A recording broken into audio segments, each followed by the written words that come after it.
50 anni, insomma, fa questa ricerca così come dire, approfondita verso tutti questi elementi, per cui adesso ci racconterà un po' di questa sua esperienza, di quello che ha messo a frutto la sua associazione in questi anni di lavoro, proprio per rispecchiare quelli che erano davvero gli elementi del vestiario popolare in questa precisa comunità. Oscar Sanna, a te.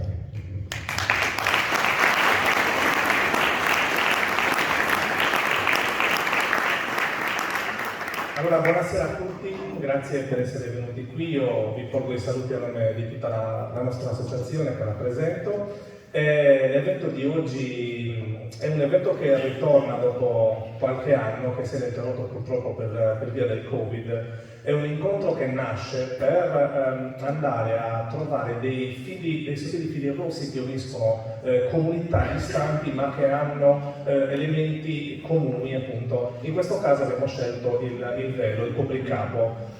Cercheremo di fare un viaggio tra l'800 e il 900 per vedere come questo copricapo, questo elemento si è evoluto anche nella tipologia di fazzoletto e come anche l'abito appunto si sia evoluto seguendo le mode del periodo. Per Gonnesa quindi oggi andremo a parlare appunto di questi abiti, tratteremo argomenti presi anche da alcuni testamenti, da alcuni inventari, quindi dall'Archivio di Stato, che ci racconteranno alcuni elementi e alcuni pezzettini del puzzle dell'Ottocento del nostro abbigliamento, fino ad arrivare poi agli abiti più moderni che hanno utilizzato le nostre nonne per sposarsi negli anni 50. Partendo quindi dal tulle, che è l'elemento principale del nostro copricapo, sappiamo già che alcune fabbriche artigianali nascono nel sud-ovest della Francia, proprio nella città di Toul, ma è nel 1808 più o meno che con l'invenzione del telaio a bobina questo tessuto diventa più accessibile e quindi maggiormente diffuso nell'utilizzo dei veli sia nell'utilizzo anche dell'abbigliamento tradizionale. In Sardegna abbiamo già la testimonianza verso il fine del Settecento che questo tessuto, che questi fazzoletti, che questi elementi di tulle erano già diffusi in ambito dei ceti più abbienti, ma abbiamo una diffusione molto più ampia tra 800 e 900. Sappiamo anche che venivano utilizzati grazie anche a querelio delle stampe d'epoca di inizio 800, dove troviamo l'abbigliamento rappresentato di gala con copricapi di mussolina, di tulle, di cotone ricamato. Ma sappiamo anche che all'inizio questi fazzoletti arrivavano già confezionati e già pronti dal mercato, quindi arrivavano da diverse parti dell'Europa, dalla Francia, dalla Spagna o dall'Inghilterra, che venivano confezionati quindi con tessuti diversi, come vi ho detto. Durante la ricerca che è stata portata avanti e che tuttora va avanti a Gonnesa, abbiamo avuto la fortuna di rinvenire diversi fazzoletti che vanno a rappresentare tutte le fasi evolutive di questo copricapo, dai più antichi che abbiamo rinvenuto completamente in organza, in mussola di cotone, a quelli più recenti ricamati a mano. Naturalmente questo copricapo aveva un suo modo di essere indossato, perché a seconda appunto della zona di utilizzo, in Sardegna e in questo caso a Gonnesa, aveva un significato diverso.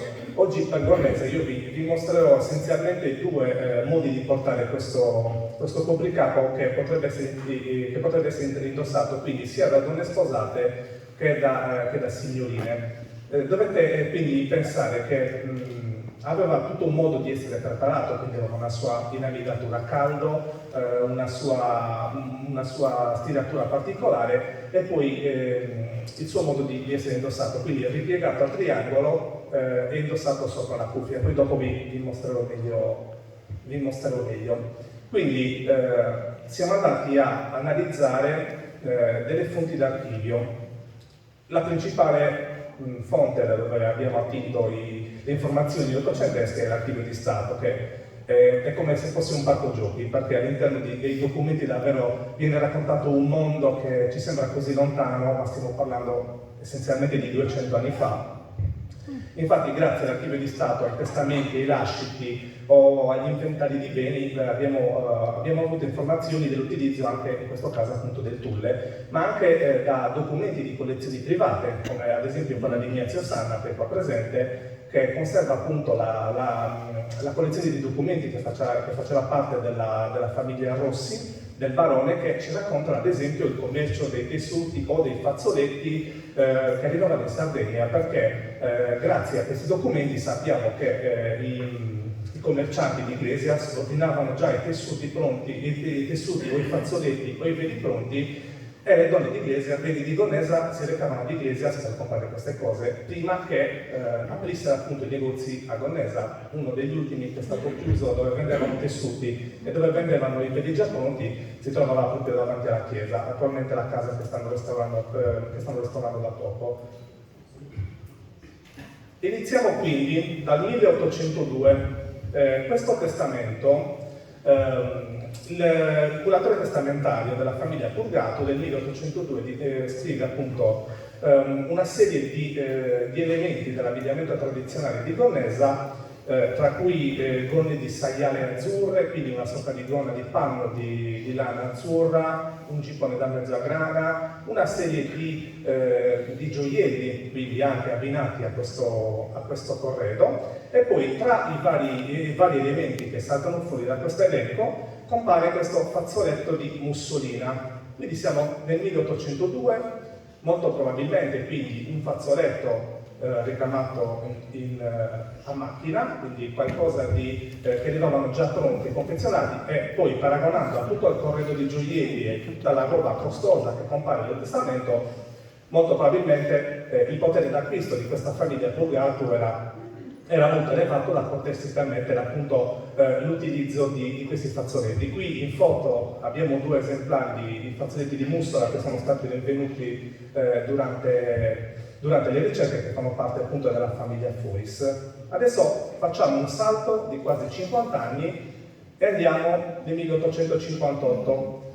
In questo caso è un inventario dei beni della famiglia Puddu, anche qui tantissimi oggetti, tantissimi capi dell'abbigliamento tradizionale, da abiti di seta a abiti di indianine, a collane di granati, collane di perle con vari d'oro, e poi troviamo due pannicci su dei colori e sotto 3 fazzoletti di tulle. Quindi siamo nel 1858. La signora muore nel 1858, quindi questi fazzoletti sicuramente saranno stati utilizzati molto probabilmente per i matrimoni o per eventuali occasioni di gara, quindi molto probabilmente erano antecedenti al 1858, e sappiamo anche che costano moltissimo perché valgono quasi 9 lire nel 1858. E in questo caso abbiamo due esempi di fazzoletti ricamati a macchina, uno della famiglia Matteo e uno della famiglia Madedo, che poi potete anche ammirare nella parte qua a sinistra. Adesso andiamo sul finire dell'Ottocento, e qui inviterei anche Sara, e vediamo come questo complicato veniva utilizzato e anche con quale abito. Guarda, ci puoi anche mettere lì davanti, tanto non disturbi. Ok, perfetto. Qui Sara indossa un abito un velo, scusatemi, con un abito della moda prettamente ottocentesca. La cosa che salta all'occhio sono i volumi dell'abito, i colori dell'abito, perché in occasioni di gara e soprattutto in occasioni di fidanzamento gli abiti erano molto colorati e molto spesso gonna e giacchino erano di colori differenti. Una cosa particolare che abbiamo scoperto durante le ricerche e durante le interviste delle donne anziane era, se notate, il pizzo della sottogonna che viene fuori. Le signore anziane ci dicevano che quando la ragazza era in cerca di marito, alla prima occasione pubblica che veniva presentata alla comunità, indossava il velo, che veniva indossato soltanto dopo che la ragazzina diventava donna, e quindi poi per cercare marito lasciava sbordare leggermente la sottogonna fuori con il pizzo. Molto probabilmente questa aveva una funzione molto più arcaica, perché magari il pizzo della sottogonna o la sottogonna che sporgeva sotto semplicemente aveva la funzione di coprire la donna ed evitare che la gonna che veniva appoggiata sopra non si rovinasse a contatto con la terra, anche perché immaginiamoci Gonesa nel 1858, Durante la lastricate forse c'era la via principale, tutti gli altri erano in terra battuta. E comunque immaginate che questi non erano abiti che venivano utilizzati in pieno inverno, perché anche l'abito veniva utilizzato soprattutto per le occasioni. Il velo molto spesso veniva indossato solo o per il fidanzamento e per il matrimonio che veniva conservato. Per le occasioni minori utilizzavano altri abiti. Quindi Sara, se vuoi fare una passerella.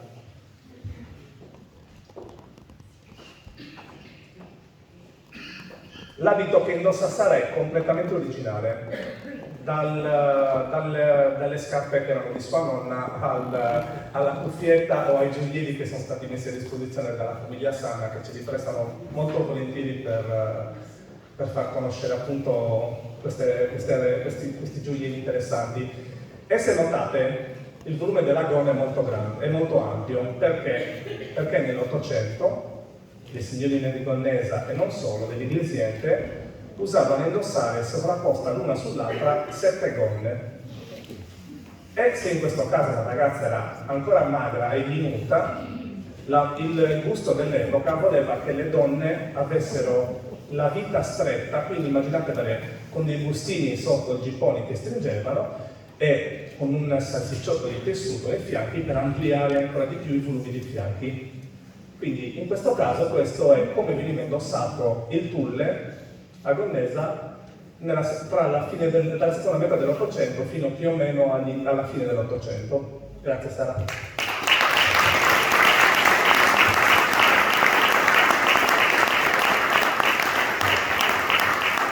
Come vi dicevo prima, lo stesso elemento, lo stesso copricapo che poteva essere utilizzato appunto per il fidanzamento poteva essere utilizzato anche da donne sposate. In questo caso, prego Roberta, cambia il tessuto del fazzoletto. In questo caso abbiamo un velo di mussola, che era considerato uno dei veli più eleganti per le signore della Gonnesa dell'Ottocento e non solo. In questo caso, a differenza di Sara, Roberta indossa il velo annodato. Questa, perlomeno dalle mie ricerche, era una moda prettamente iglesiente. Aveva il significato, rappresentava quindi l'unione del matrimonio della donna con il marito, quindi questo nodo che era indissolubile, perché abbiamo testimonianze sia fotografiche che da racconti che anche se una donna diventava vedova o comunque era in lutto e poi utilizzava l'abito di gala per occasioni importanti, vestiva comunque il tulle sempre per annodato. In questo caso quindi abbiamo questo velo di mussola, se ti giri dove si vede, che è stato utilizzato da Giannetta, che mi è stato regalato quindi dalla figlia, che era stato utilizzato da Giannetta appunto per il matrimonio, e poi utilizzato. Questo modo di indossare il velo era appunto tipico dell'era dell'Iglesiente. Dalle ricerche che abbiamo condotto e che ho condotto lo ritroviamo ad Iglesias, lo ritroviamo a Domus Novas, lo ritroviamo a Villa Massaggia, lo ritroviamo a musei e nei paesi circostanti a Gonnesa, quindi nel paese circostante a Gonnesa che è Porto Scuso. Poi ritroviamo questa moda anche a Sant'Antioco, che direte è distante molti chilometri dall'Iglesiente, ma Sant'Antioco aveva un collegamento diretto, un doppio filo, per via della festa del Santo Patrono. Molte famiglie di Iglesias e dell'Iglesiente si erano sposate a Sant'Antioco, tant'è che abbiamo documentazione dell'utilizzo di questo copricapo a Sant'Antioco grazie anche a una serie di fotografie e di interviste che sono state fatte. Prego Roberta. Se notate poi un'altra cosa, sempre della moda ottocentesca e quindi anche dell'utilizzo di questo abito, sono le scarpe, che molto spesso passano inosservate perché le gonne lunghe vanno a coprire le scarpe. In questo caso Roberta le ha rosse, ma potevano essere davvero di qualunque tipo di colore e di tessuto, perché le ragazze e le signore di Gonnesa amavano abbinarsi le scarpe ai gipponi, o molto spesso magari le facevano con dei ritagli di tessuti che avanzavano, e quindi ad esempio ne abbiamo ritrovato verdi in velluto, le abbiamo ritrovate rosse, sono state ritrovate verdi ricamate con le perline, oppure semplicemente anche abbinate appunto al resto dell'abito. Un'altra cosa, sempre nell'Ottocento, infatti se notate il fazzoletto che Roberta indossa, quello giallo e verde, è un fazzoletto che deriva si chiama perra perché significa metà, ed è un mezzo scialle di seta che in occasioni di gala poteva essere utilizzato anche in testa, ed era molto diffuso appunto nell'Iglesiente nel Sulcis comprare questi scialli per tagliarli a metà ed utilizzarli come terra, quindi per coprire il letto. Grazie a voi.